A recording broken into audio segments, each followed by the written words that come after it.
Ay, odio tener razón. Odio tener razón, y peor aún en casos como estos. Siempre auguré que Spider-Man No Way Home sería un fracaso, y no me refería en cuanto a taquilla, obviamente. Me refería en cuanto a que sería la misma basura que sus antecesoras. ¿Y me equivoqué? Esto es un rotundo no. No me equivoqué, y debido a la magnitud que representó este suceso, créanme que de todo corazón hubiera deseado estar equivocado, tragarme mis palabras y tener que hacer esta reseña aceptando mi error, y reconociendo que a pesar de los horrendos intentos fallidos en las cintas individuales de este Spider-Man, finalmente habían logrado redimirse. Desafortunadamente esto no es así, y en este video les explicaré por qué todo mundo está tan fascinado con una de las peores trilogías en el cine de superhéroes. Yo soy Yera CC. Ay, comenzamos.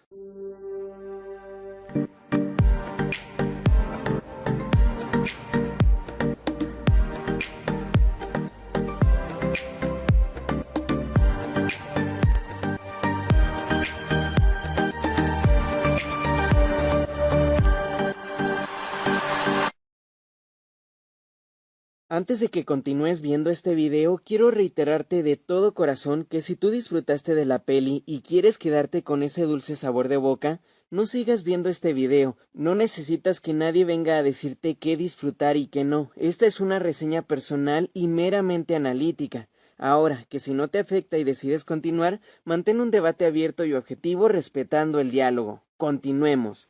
De verdad no puedo creerlo, señor Lleras. No puedo creer que salga decepcionado del cine con una de las mejores películas de Spider-Man. Ok, en primer lugar, una de las mejores películas, ¿según quién? Según la opinión popular generalizada y motivada por el mero fanatismo ciego de un Spider-Verse, o acorde a lo que dice una de las páginas más criticadas por los fans, que cuando a la gente le conviene la toman como referencia, y cuando no, dicen que está vendida. En fin, la hipocresía. Hoy más que nunca, sí creo que está pero revendidísima. Ahora sí lo creo, tal cual. Es imposible que tenga dicha calificación como si todo mundo estuviera vendado de los ojos, hasta los mismos críticos. De seguro no te la disfrutaste porque eres un hater de miércoles y ya ibas predispuesto a molestarte. No. En realidad me ha pasado en muchas ocasiones que estoy súper renuente a algo y al contrario voy con las peores expectativas, pero termino reconociendo mi error. Tales casos han sido Shazam y la Justice League. El que vayas predispuesto no tiene por qué afectarte considerablemente si tienes un juicio objetivo e imparcial. Y aclaro, de hecho no iba predispuesto, iba sin esperar nada. Bien lo dijo la MJ Pandrosa. Si no esperas nada, es difícil que terminen por decepcionarte. Además, si ya iba con las expectativas súper bajas, era obvio que cualquier virtud que tuviera la cinta sería más resaltable ante mi percepción. Pero no, la película por sí sola se encarga de hundirse. Señor Lleras, pero sigo pensando que es imposible que mientras otros hayan gritado eufóricos al verla, usted no se la haya disfrutado ni un poquito. Ok, no. Tampoco voy a echar mentiras, no soy de piedra, por supuesto que me divertí. Es inevitable que alguien no sienta algo de emoción al ver de regreso a icónicos actores en papeles que jamás creímos volver a ver jamás, interpretándolos, ya sean los enigmáticos villanos o las mismas entrañables y diferenciadas versiones que han llevado la batuta de ser Spider-Man. De hecho, tengo que decirlo, esta tercera película finalmente no la sufrí, a diferencia de las dos anteriores, puesto que con sus antecesoras simplemente no puedo estar viéndolas más de 10 minutos. Sinceramente me aburro y las considero extremadamente desagradables, insufribles, inaguantables. Me da mucho coraje ver una propuesta tan terrible y horrenda para el universo del arácnido, y aunque no se tratara de este personaje en específico, son aburridísimas y súper tediosas. Peor aún si la consideramos dentro del universo canónico del UCM, porque se siente completamente fuera de lugar. Incluso la comedia no se me hizo tan fastidiosa. Digo tan fastidiosa, porque sigue siendo una piedra en el zapato. La comedia del UCM en ocasiones es aguantable, pero con lo que respecta específicamente a estas entregas de Spider-Man, tienen un toque muy exasperante, casi a tal grado de insoportable como la de Thor Ragnarok. Es una comedia tan hilarante y forzadísima que no tiene razón de ser y se siente más como un chiste fuera de lugar de un show de comedia situacional que le resta el poco realismo que quieren lograr con adaptaciones live action en este universo. En pocas palabras, las películas de Spider-Man se sienten fuera, no fuera, completamente desligadas de la atmósfera del universo cinematográfico de Marvel, porque si bien Marvel maneja cosas increíbles, literalmente increíbles, a final de cuentas están apegadas a generar un entorno lo más realista, pero con las acciones que realizan cada uno de los personajes de estas nefastas películas, se siente como si todo lo que es parte de estas historias no encajaran con el entorno que rodea a este universo. Pero de esto hablaremos más adelante. Entonces, señor Lleras, si estuvo disfrutando la peli, ya no la sufrió, se mega hypeó con los regresos de los villanos, se mega impresionó con la nostalgia de ver a los Spider-Man unidos, y estuvo riéndose de los chistes, ¿por qué sigue empeñado en decir que es una mala película? ¿Es que no acepta que se equivocó? Ok, mis queridos saltamontes, esto ya lo repetí muchas veces, no es que no quiera aceptar, ya me he retractado en ocasiones anteriores, pocas, pero lo he hecho, y el que disfrutemos de algo no quiere decir que sea bueno. Digo, muchos disfrutamos de las películas de Resident Evil y todos sabemos que son lo peor de lo peor. A muchos les gusta el refresco y sabemos que si no fuera por el gas, en realidad el sabor es empalagosamente horrible y dañino además. Aquí el problema de esta tercera entrega, todavía peor que sus antecesoras, es que no tiene razón de ser. Solo existe para cumplir la ilusión de un fanservice al que le teníamos ganas por años, pero que se siente tan apresurado que esta película solo es eso, un intento por cumplir con un deseo sin ni siquiera tener nada de sentido. Es como si alguien te dice que te va a cumplir el sueño de viajar al lugar al que siempre has querido visitar toda tu vida. Y sí, te llevan ahí, pero resulta que solo te dieron una excursión por los rincones de ese lugar que ellos quisieron mostrarte. Ni pudiste ver lo que querías, ni te dieron chance de detenerte a comer, a comprar, mínimo a caminar, y solo te enseñaron cosas que ni querías ver. Eso es No Way Home, una notoria, ridícula y descarada forma de darnos a tole con el dedo, una mediocre forma de vendernos gato por liebre, prometernos una película épica cuando lo único épico es volver a ver a los personajes, pero el tratamiento hacia ellos y toda la esencia de la trama está podrida desde el inicio y se va llevando así todo a su paso conforme avanza. Pero a ver, vamos paso por paso. Tampoco voy a estar hablando generalidades sin ni siquiera compartirles mis razones. No nada más vengo a decir que es mala y ya. Vamos poco a poco desmenuzando esta película terrible,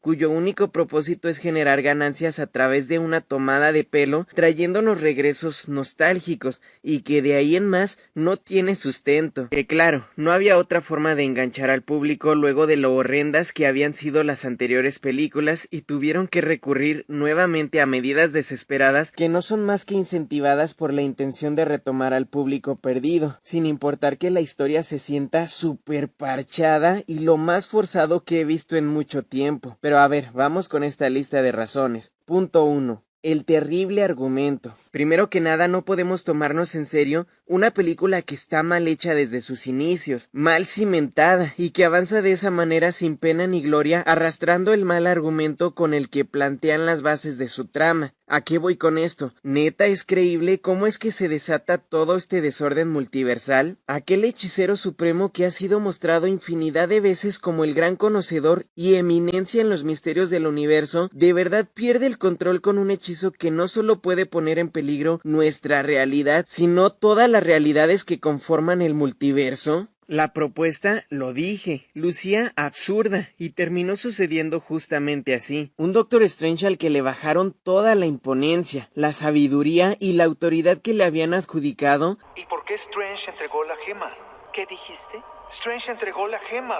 Strange se va a volver el mejor de todos. Ahora se siente súper incapaz y no el digno sucesor de los conocimientos infinitos que se le habían encomendado. Ahora se siente como alguien poco preparado y exageradamente nerfeado para poner en riesgo algo más allá de lo que vimos en Endgame. O sea, ven la magnitud de esta problemática, incluso mayor aún que Avengers, solo por los caprichos de un niño, a quien claramente pudo haber silenciado y así continuar su hechizo sin problemas. Ese es el conflicto principal de la película, que desde el inicio es súper notorio que buscaron cualquier excusa para desatar todo un conflicto que nunca debió de desencadenarse por una idea tan torpe y nada creíble, porque proviene de una propuesta bastante ridícula. Pudieron buscar mil y una excusas si de verdad estaban tan aferrados a hacer este fanservice de película, de modo de que pudieran justificarlo por lo menos un poco, pero de verdad se notó muy marcada la flojera que tuvieron en el guión agarrándose de la idea más absurda que se les ocurrió de primer momento. Punto 2. Doctor Strange. Partiendo del punto anterior de escoger la peor excusa para desencadenar todo, nos pasamos a otra aberración cometida y que parece a nadie importarle. Ya hablamos de la incapacidad del Doctor Strange para proteger no solo nuestra realidad, sino de poner en riesgo todo el multiverso. Pero, neta, ser vencido por las matemáticas de un niño torpe que claramente nunca pudo contra ninguno de los villanos de sus películas anteriores, y mágicamente en esta logra vencer a uno de los Vengadores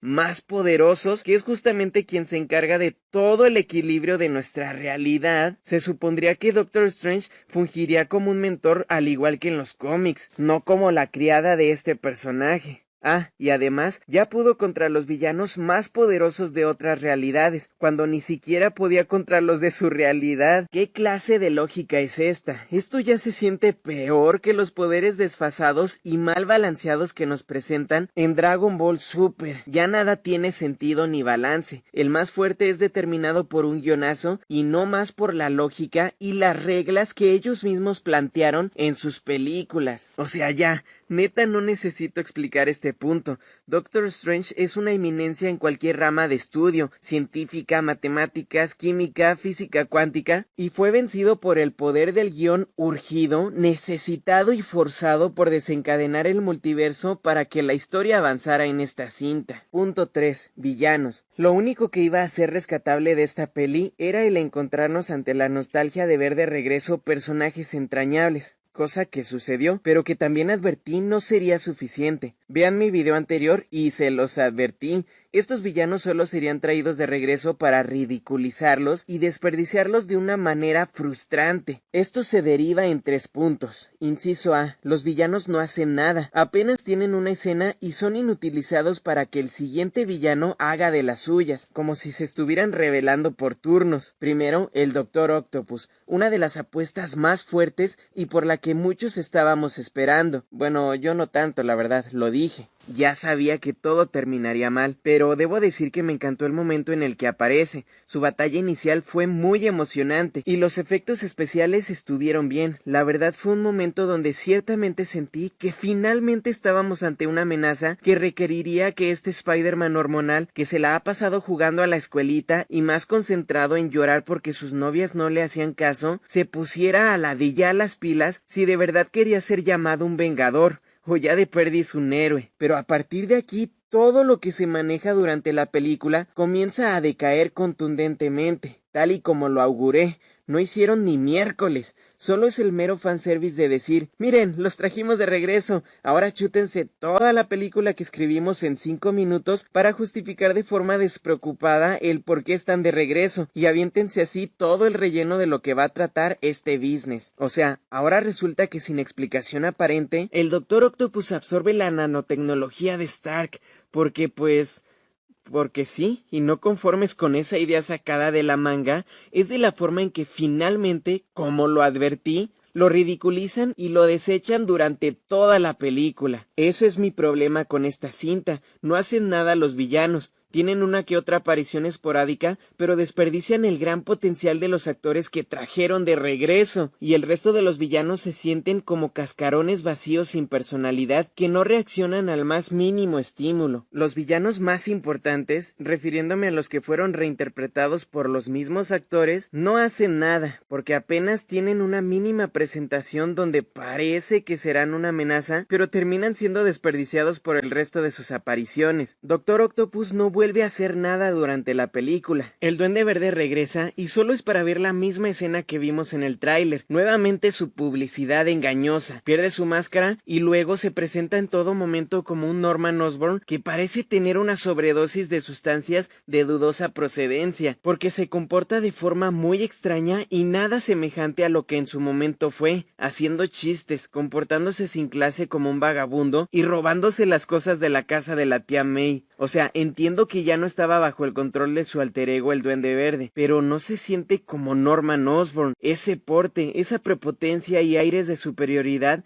se pierden para darnos un personaje completamente desconocido. Este es justo nuestro inciso B. Ninguno de los villanos es fiel a su personalidad. Todos son manoseados y utilizados a la conveniencia del guión, ya sea para forzar un chiste o para dar una explicación mediocre a sus baches de guión. Las incoherencias no dejan de suceder en todo momento, que bueno, si no les importó mostrar un argumento tan flojo para desencadenar todo, mucho menos les importaría tratar de solucionar dichas incongruencias. Electro aparece y lanza rayos amarillos porque, pues, según él es la energía que existe en este otro universo. Después de la nada pierde sus poderes, cosa que es también inexplicable, y también de la nada ya es un señor muy bien parecido, bañadito, bien recortado de su cabello y con mucho estilo y flow que lo hacen ver como todo un galán.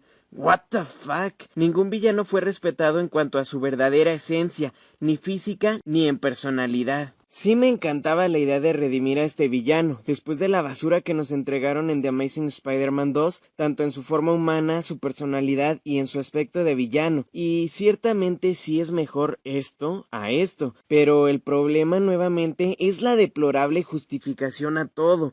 Todo sucede de forma convenientemente casual y sin razón, transformando al villano en la versión que todos queríamos, pero con una justificación bastante floja. No hablemos ya ni de los otros villanos relleno. El Dr. Connors también fue modificado en su actitud, y ahora parecía más un remedio cómico al estilo Groot. Y bueno, ya ni hablaré del mono de arena sin personalidad alguna. Lo repito, ese es otro de los problemas medulares de la cinta, que no obstante contener baches argumentales gigantescos que no les importan con tal de justificar que los villanos luzcan actualizados o que tengan una motivación dentro de la historia, las personalidades fueron manoseadas a su antojo, en su mayoría de ellos, siendo creo el Dr. Octopus el único que se salvó de una modificación en su actitud. De estos villanos nos permite saltar al siguiente punto. Punto 4.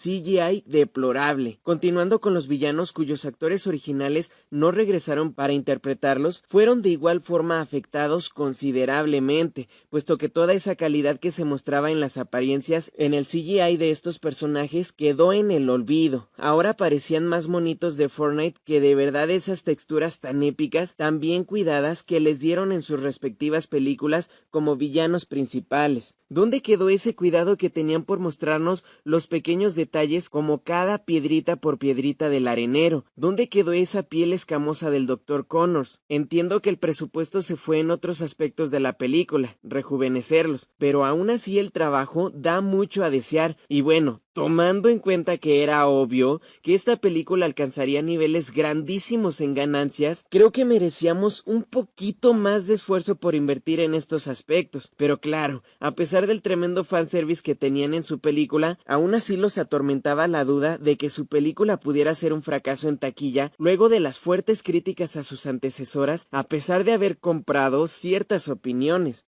Por lo que ni ellos estaban tan seguros del éxito que obtendrían. Por eso mismo, ellos mismos estuvieron soltando los rumores y spoilers de su propia producción. Neta, alguien se creyó que estos estudios tan importantes como lo son Sony, y más con Disney con sus medidas extremistas antifiltraciones, tendrían estos errores como dejar filtrarse las sorpresas más importantes de su cinta, o tener un tráiler donde claramente borraron a los personajes y golpeaban a su lagarto de plastilina. Por favor, neta, ¿qué piensan? ¿Que tratan con tontos? ¿Que no van a ver que todo fue un plan prearmado? Bueno, ya ni digo nada.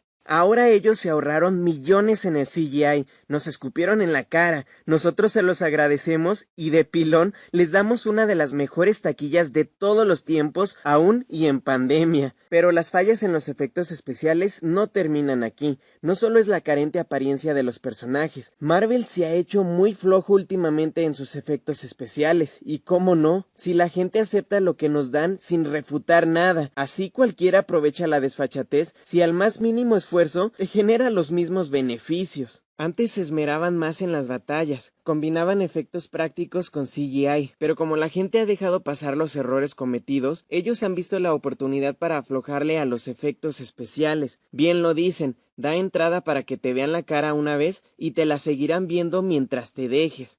Bueno, esa frase me la inventé yo, creo, pero es cierta. En Black Panther tenemos muchos efectos especiales que evidentemente eran 100% hechos en computadora y ni siquiera se tomaron la molestia de pulirlos. Con las dos pelis de Spider-Man ha sucedido lo mismo. O sea, Spider-Man ni siquiera ha obtenido un traje real de filmación. Y ahora, como lo hemos estado permitiendo durante cada nueva entrega, sucedió lo mismo con esta tercera. Todas, o la mayoría de las peleas, son puro CGI. Los personajes son CGI, los trajes son CGI, los tentáculos son CGI, los Spider-Man son CGI. Todo es CGI, todo. Ya mejor me pongo a jugar un videojuego y finjo que estoy viendo una secuela de esto. Termina siendo lo mismo y aprovecho para darle una mejor historia. Debo decir claro también que si hay momentos en el que el CGI es bueno, no voy a decir que no, por supuesto que sí, y son momentos que incluso ya mencioné que me emocionaron las batallas y la acción, pero estos son muy contados, como contadas son las veces que dejan brillar a los villanos para luego desaprovecharlos. Toda esa epicidad y el mayor realismo posible que buscaban las películas anteriores de las otras versiones de Spider-Man quedaron en el olvido, y nos quedamos con una película que por la flojera y tacañería se redujo a monitos de plastilina peleando. Y los Spider-Man, que en lugar de lucir como lo hacían antes, se acoplan a la nueva modalidad de que sus trajes son a computadora, perdiendo así toda esa experiencia que los hacía únicos, todas esas texturas en el relieve de sus trajes y la emoción que sentíamos por verlos portándolos. Pero sobre los Spideys hablaremos más adelante. Según yo, en ningún momento utilizaron un traje real para alguna escena, y si lo hicieron, ni siquiera fue notorio, porque la atención estaba desviadísima hacia otro lado, no en hacerlos resaltar a ellos. Los dejo con una escena que pudo ser épica, pero fue arruinada precisamente por esta característica que parece que estamos viendo un videojuego hecho a la carrera en lugar de una producción cinematográfica digna del héroe arácnido.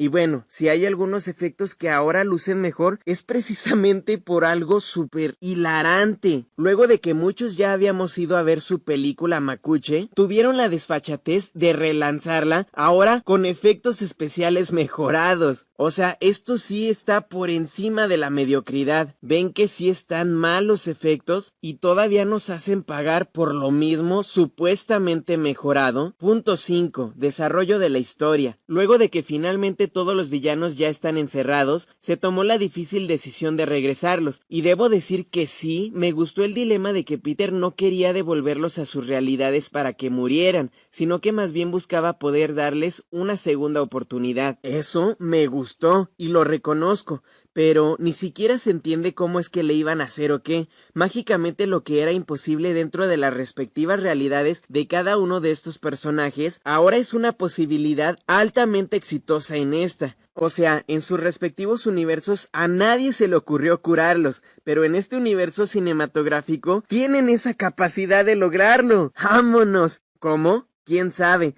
Pero es parte del guión, y el guión lo puede todo. A ver, ¿y después de curarlos qué? ¿Van a regresar y modificar toda la realidad a la que pertenecían? Pues no, que el Doctor Strange no puede modificar nada por libre voluntad y que no puede interferir en las realidades. Aquí les vale si tiene o no sentido, los curan y los regresan a su realidad, sea como sea que vayan a modificar las historias de cada Spider-Man anterior. Y con esto les dije también, antes de que se estrenara, que además de la ridiculización a los personajes, era uno de mis temores, que terminaran por modificar las historias que ya nos habían enamorado, por el capricho de un fanservice. Ahora todo lo que conocemos por parte de nuestras franquicias más entrañables, de cualquiera que se trate tu Spider-Man favorito, Andrew o Tobey, ya nada será igual, porque aquí les importó un pepino modificarlo con su supuesto multiverso. La falta de visión por saber qué rayos hacer con los personajes es notorio a la mitad de la película. Es sumamente evidente que ya no hayan ni cómo ir desarrollando la historia, cómo avanzarla, porque la finalidad de todo esto era el mero fanservice. Pero, ¿y ahora qué? Luego de sentir un ritmo aceleradísimo por avanzar todo de manera apresurada para desencadenar el conflicto de la película, se llega a sentir después un momento en el que no saben ni qué hacer con los villanos. Ya, finalmente los tienen liberados. Se deshicieron del Doctor Strange de la manera más absurda. Ya aprovecharon para interactuar un poco entre ellos para alimentar la nostalgia de los fans. ¿Y luego? ¿Qué sigue? A partir de que están en la casa de Peter se siente que ya no hayan ni cómo desarrollar la historia, ya la mayoría son buenos, están sentaditos esperando a que todos se curen por el poder de la amistad, y se siente que la historia está estancada porque no saben cómo continuarla. Posterior a ir con un ritmo acelerado para desencadenar todo, el ritmo cambia abruptamente y ahora se siente súper lento y tedioso a la mitad de la película. Después de eso se les ocurren un montón de excusas literalmente increíbles para avanzar al clímax de la cinta. Resulta que yendo contra toda lógica y nuevamente en contra de la personalidad de sus propios personajes, cada villano comienza su propia búsqueda por convertirse en el antagonista de esta película. Sin explicación aparente, Electro decide meter cizaña porque no confía en esta versión de Spider-Man y logra convencer al arenero de que deben de rebelarse. No confío en él. Siento algo raro en mi culo. ¿Tú también? Sí, yo también. Debe ser arena. Siempre traigo en el culo. ¿Y traes mucho? ¿A ti qué te importa?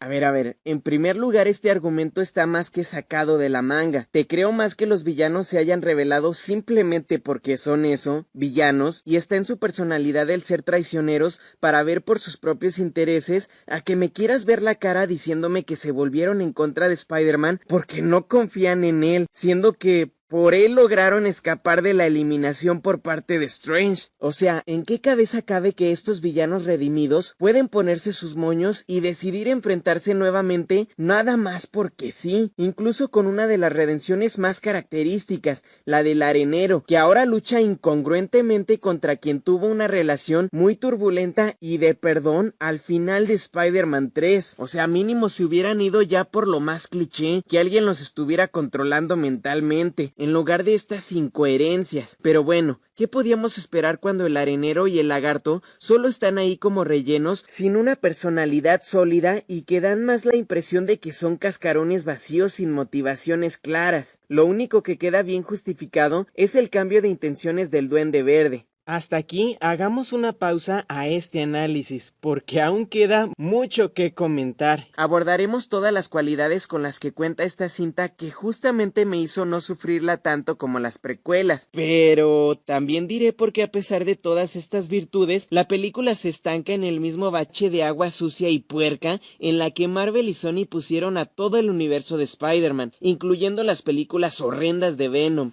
Y cómo no, si en realidad esta producción ha cometido los mismos errores en comparativa a una serie para niños de preescolar. En la siguiente parte de este análisis sabrán a qué me refiero. Así que no se pierdan la segunda parte de mi análisis a este bodrio de película. Yo soy Yeras SE. Perdón, me exalté. Yo soy Yeras SE. Nos vemos en el próximo video.